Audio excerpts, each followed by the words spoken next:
All right. I think we're good. All right, so I'm going to go ahead and introduce myself, and then we will kick this off. So my name is Lauren Blackledge, and I am from West Virginia. I have been coaching for a little over 3 years now. However, I started off, the whole discount path, and so I'd say a good 2.5 years is how long I've been kind of really digging in this business. Our team this year was just a premier team, so excited, and big things, big goals for the upcoming year, which means power hours like these are a must. So I'm really hoping to just kind of like walk you guys through what works for me and kind of how I do my power hour, and we will get to work. Obviously, if you have, I kind of work on that system of, if it isn't broken, don't fix it. So if you guys have your systems that work for you, keep at them.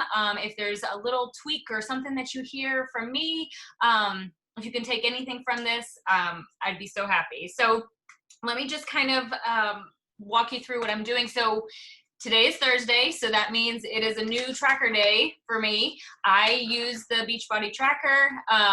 It's kind of like, why reinvent the wheel? Beachbody's already done it for us. Let's not make something harder than it has to be. And I just think it's super basic. They put together the vitals for us and it walks it through.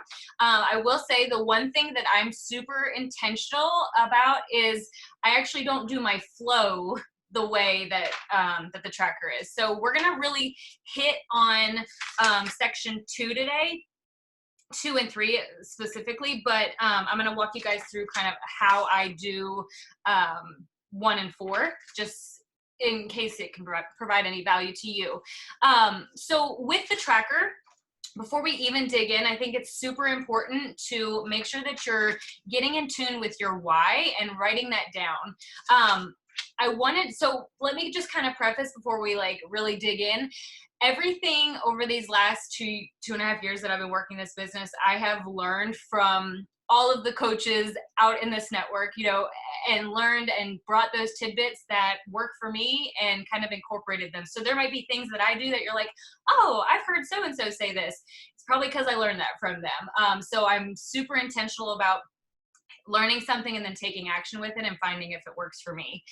So one thing with our why, when you're writing down your why in your tracker, I think all of us are really triggered by different things. Some people are triggered by the positive vision of, where they want their life to be and what they're working for.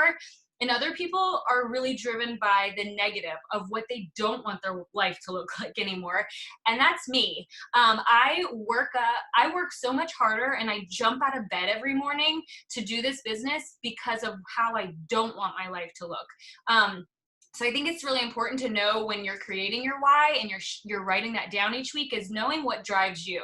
If the vision of the future is what drives you, then that's what you need to be restating and writing down each day. But if it's what you don't want your life to look like, so for me specifically, I used to be an elementary school teacher in the classroom, and I never want to go back in the classroom. That is just not where my happiness is. And so my why every day is, if you don't work hard enough, you'll have to go back to school. You'll have to go back in the classroom, and that's my push. So what I want you guys to do on your tracker, or if you're just writing down on a notebook, I want you to right now just take a minute and really think about, what is pushing you, what is going to make you get up and do your power hour all week this week, and kind of get that down. And we'll take 5 minutes to get that written and focused, and kind of be aware of if your drive is the positive or the negative. And maybe if you've been focusing on only the positive, is there a negative that kind of from your past that you don't want anymore, that might encourage you each day. So take a couple minutes for that.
All right, does everyone have theirs set?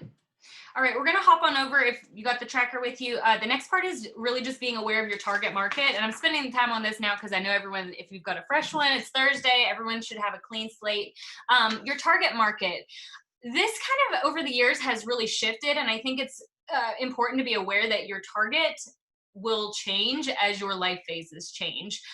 For me, I'm really getting in tune with the fact that my clients and my challengers are a different market also than my actual team of coaches. So when I do my target market, I actually kind of split it in two and I put coach and customer. For me, my customers are still women in the classroom, busy moms that work full time usually, that need quick workouts, that need something to fit into their day. That's my target market. It's funny because there for a long time I was kind of, I would find my people off of like what I was attracted to or what I would think were like, oh, they're cute. And really I was just finding that I was clicking like or follow on a bunch of college girls who don't relate to me as a 34-year-old mom of an 8-year-old. And here I'm like, why isn't anybody following me back? Why am I not engaging with people? Because they didn't want to hear what I have to say. And I think that's really important when you're thinking about your avatar. Who's going to relate to you? What's going on in your life? Who are your people? And it's okay if your people, customer wise, clients or challengers, and coach wise are a little bit different. My coaches, I look for, people who are already really confident on their social media platform, who I look at them and I'm like, I want to be their friend. Just different, like, things like that. Usually my team tends to be a little bit younger than me, but just take a moment and jot down your avatar for your customer and your coach.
All right.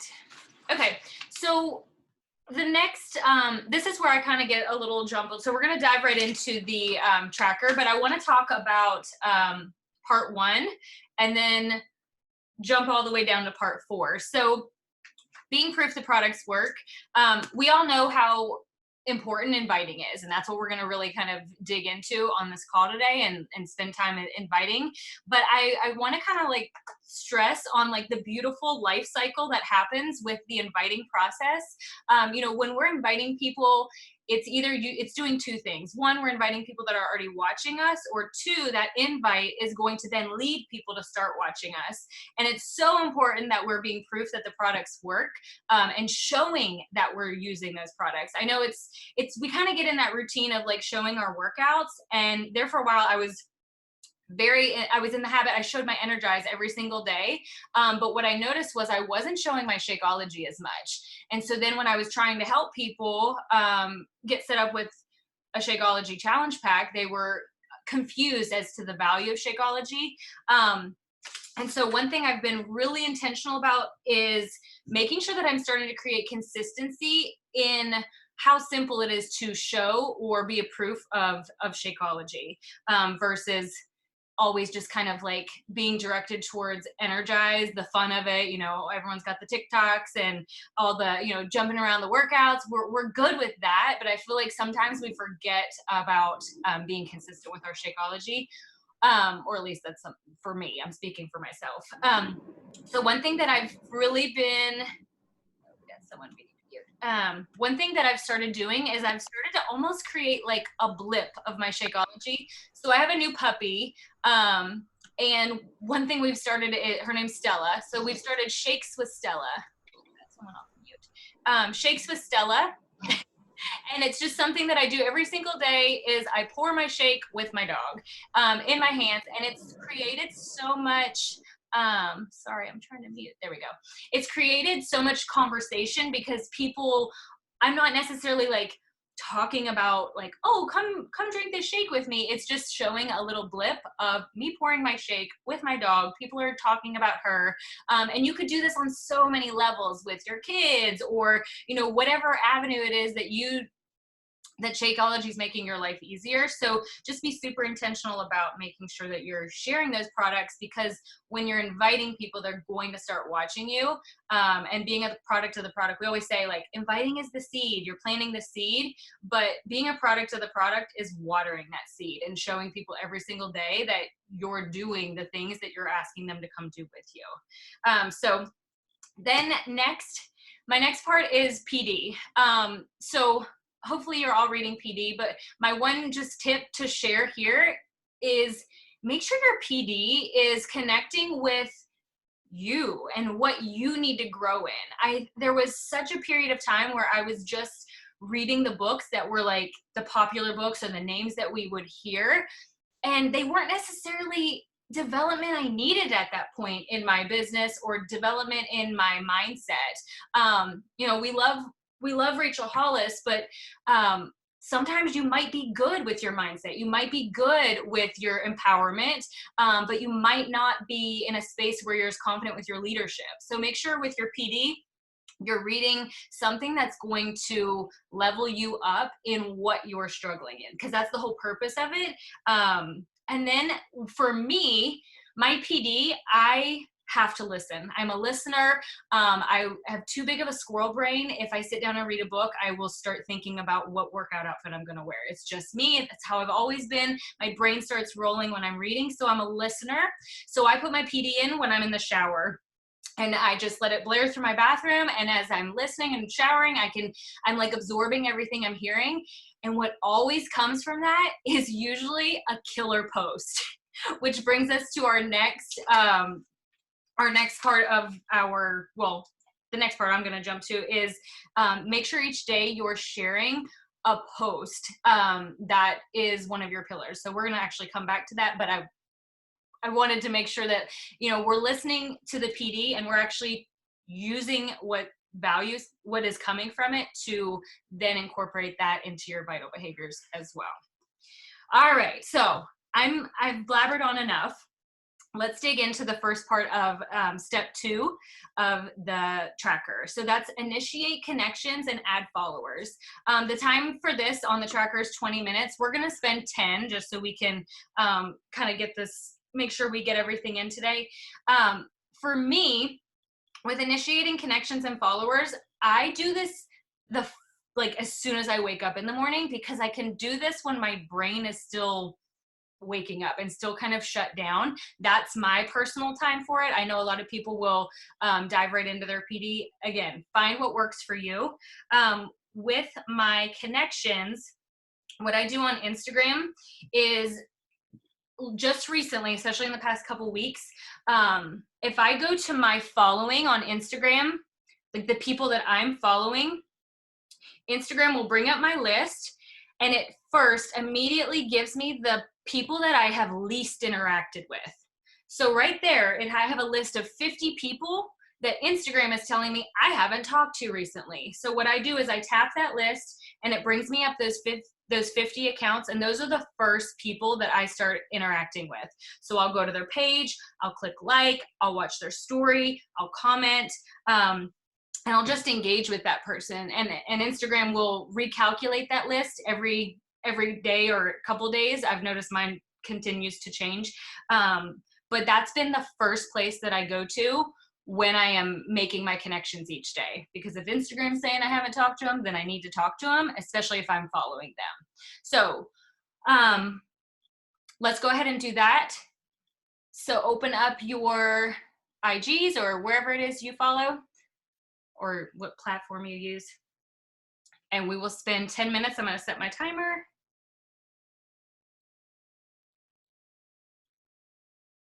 And we will go.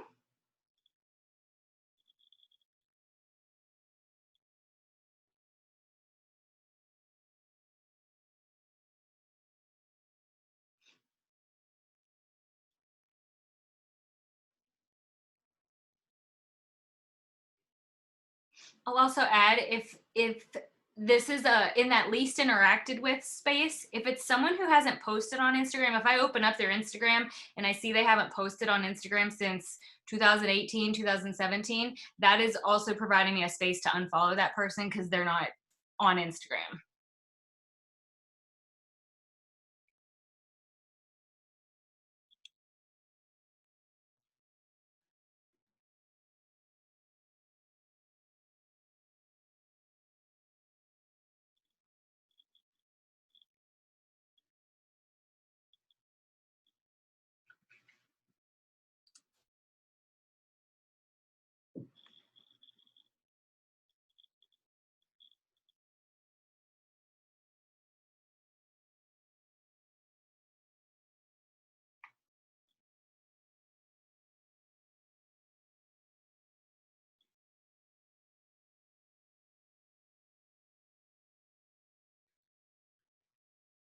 Is that the IG just, no, I don't have mine set as a business IG. So mine is a personal IG.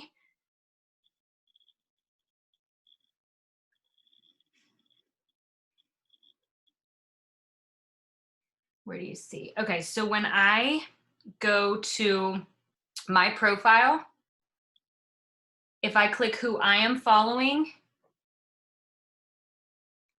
it'll say least interacted with. I don't know if you guys can see that. It's like a little category. Deanne, do you see that?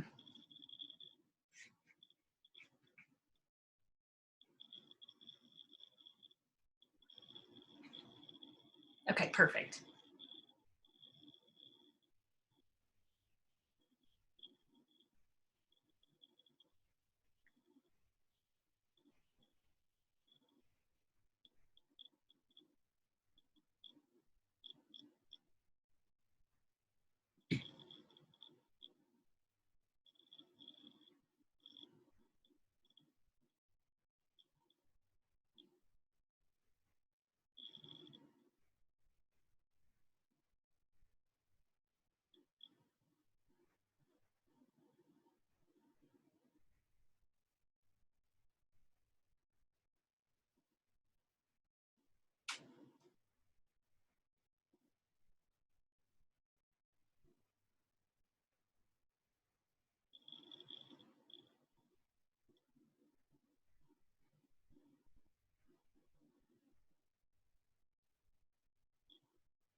while you're making these connections with those people that you haven't interacted with, this would be a great spot to do the 531, because if you're following them, you don't necessarily see if they're following you back.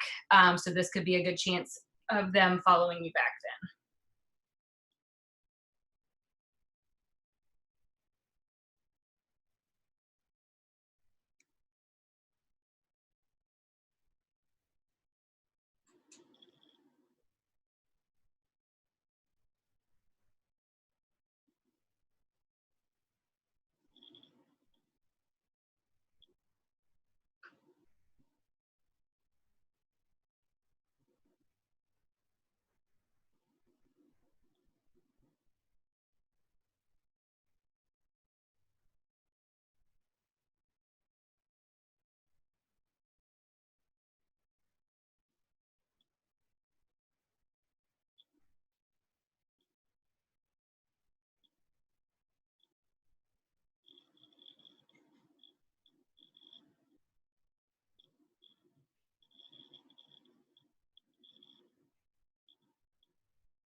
There's the timer.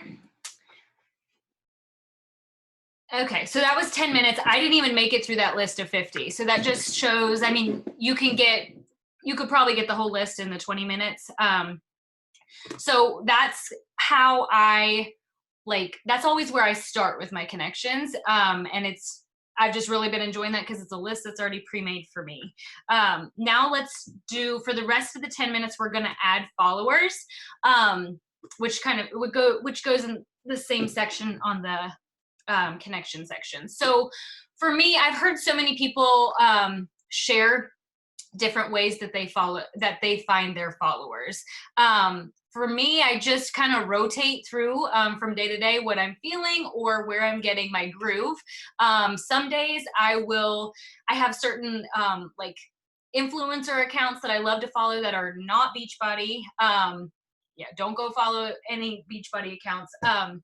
Or their followers, but there's a couple of like farmhouse or like clothing or just funny. I have a couple ones that just make me laugh, and whenever they do a post, I will go to their post. And I've actually, for a couple of the girls, they're pretty consistent on when they do their posting, and I've set my notifications so that I'm alerted when they make a post.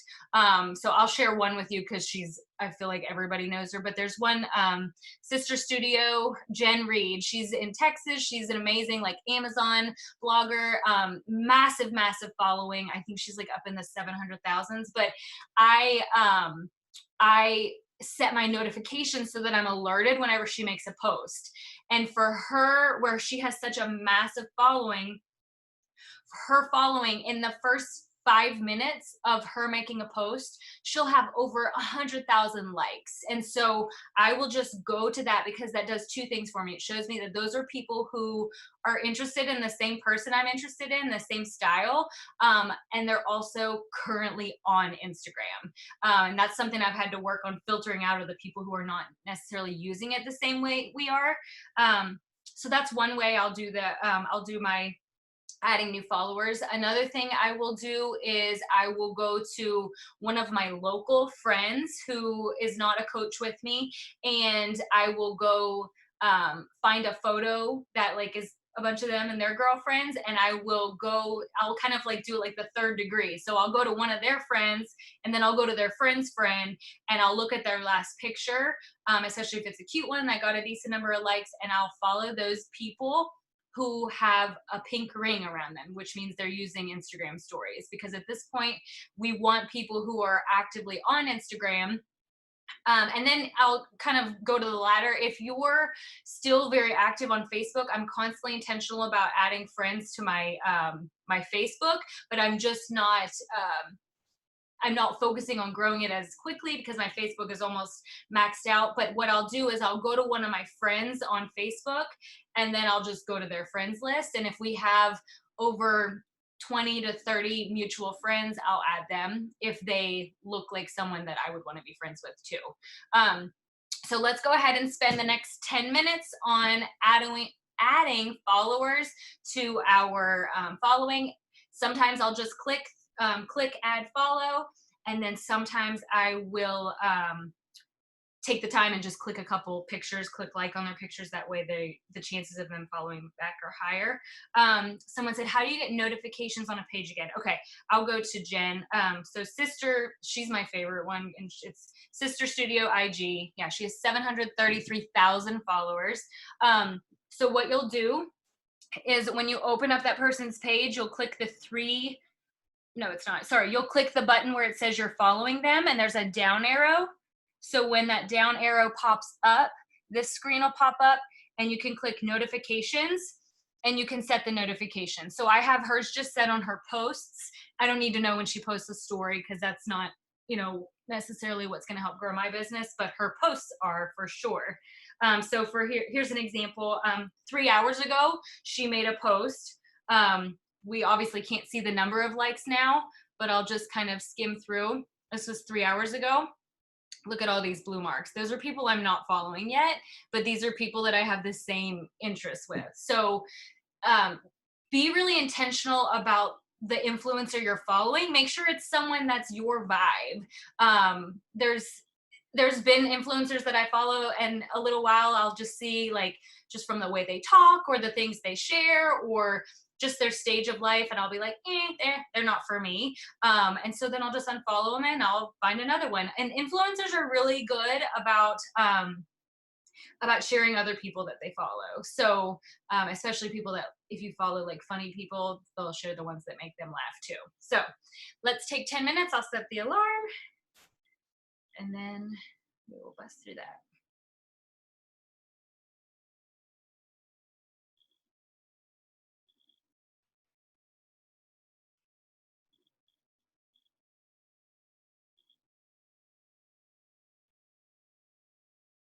Also, when you're following the people, when you're clicking follow, I just click on their page and make sure that they're not already another influencer that has, hundreds of thousands of likes too. Make sure it's just average numbers.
All right, time. Okay, so let's dig into the last part. The most important part is inviting. So the way I do my inviting process, I use Google Keep, and that's where I store my scripts. Because I am one who will get stuck and just sit there and stare at my phone and think, what am I going to say? So I have my script for my boot camp invite. I have a script for coaching. And then I have like coaching to someone who's been engaging on my posts. And then I have a script for people who already seem to be in love with fitness.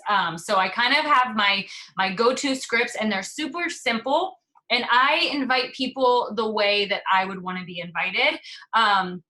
I think you really have to think about your personality. Are you a small talk kind of person, or are you a get to the point kind of person? I have many times realized that I am not a small talk person. I've had people from just other companies, from skincare, reach out to me and start small talk, and I instantly feel like, stop having small talk with me. I want to just share with me. I will probably be interested to learn more about your product, but just tell me what it is.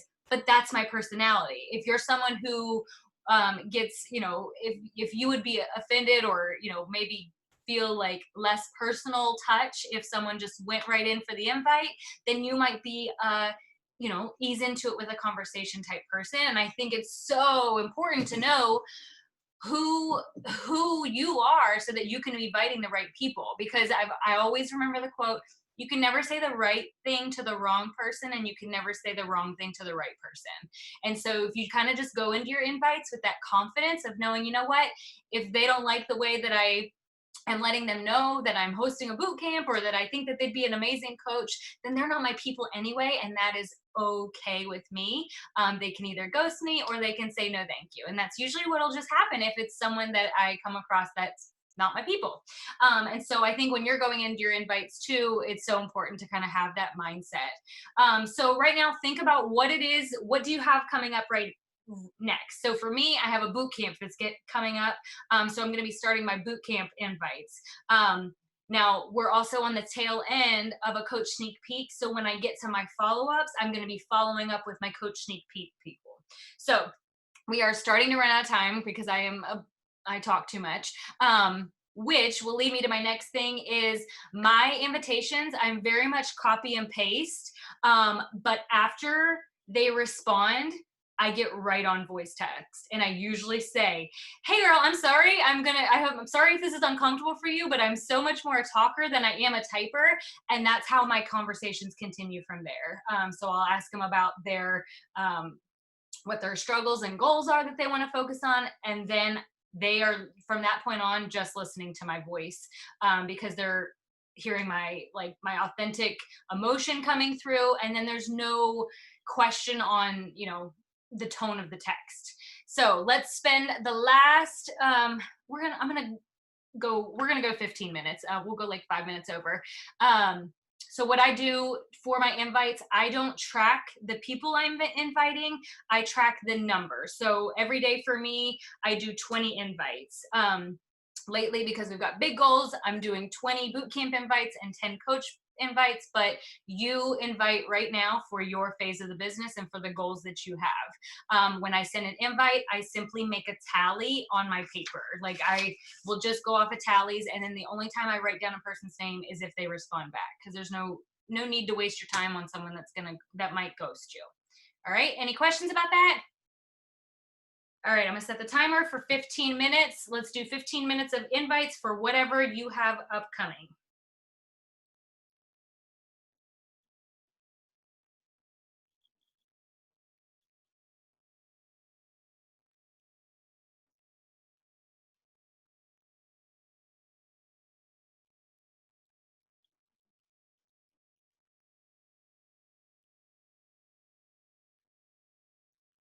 For my invites, I'll do stories, whoever's watching my stories, or whoever's liked my posts on a fitness post.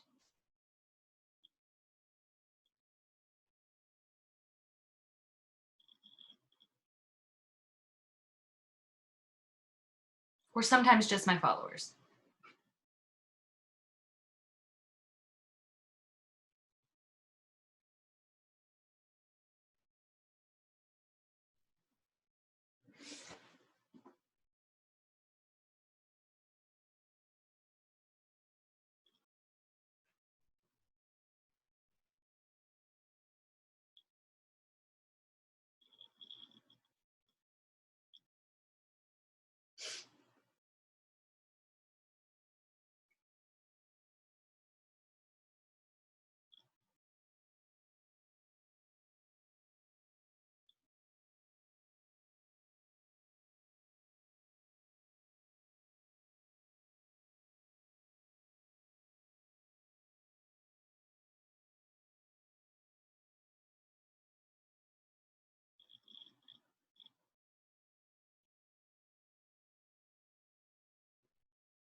Courtney. Yeah. So my invite is just super simple. For for coaching, it's just I usually invite off of my post, so I'll just say thanks for the love on my post. Have you ever considered doing what I do as a coach? So just short, sweet, to the point. I find like when it's too wordy, people then just will kind of ignore it. And then for my boot camp, it is I'm enrolling for my March virtual accountability group, a place where busy women get nutrition and or exercise support. Would you want to check out some info and see if it's a good fit for you? So it's just short and sweet. Kind of gives like the option of nutrition and fitness. That way, when I start talking to them about their struggles or goals, we can kind of dig into that. Does that help, Courtney?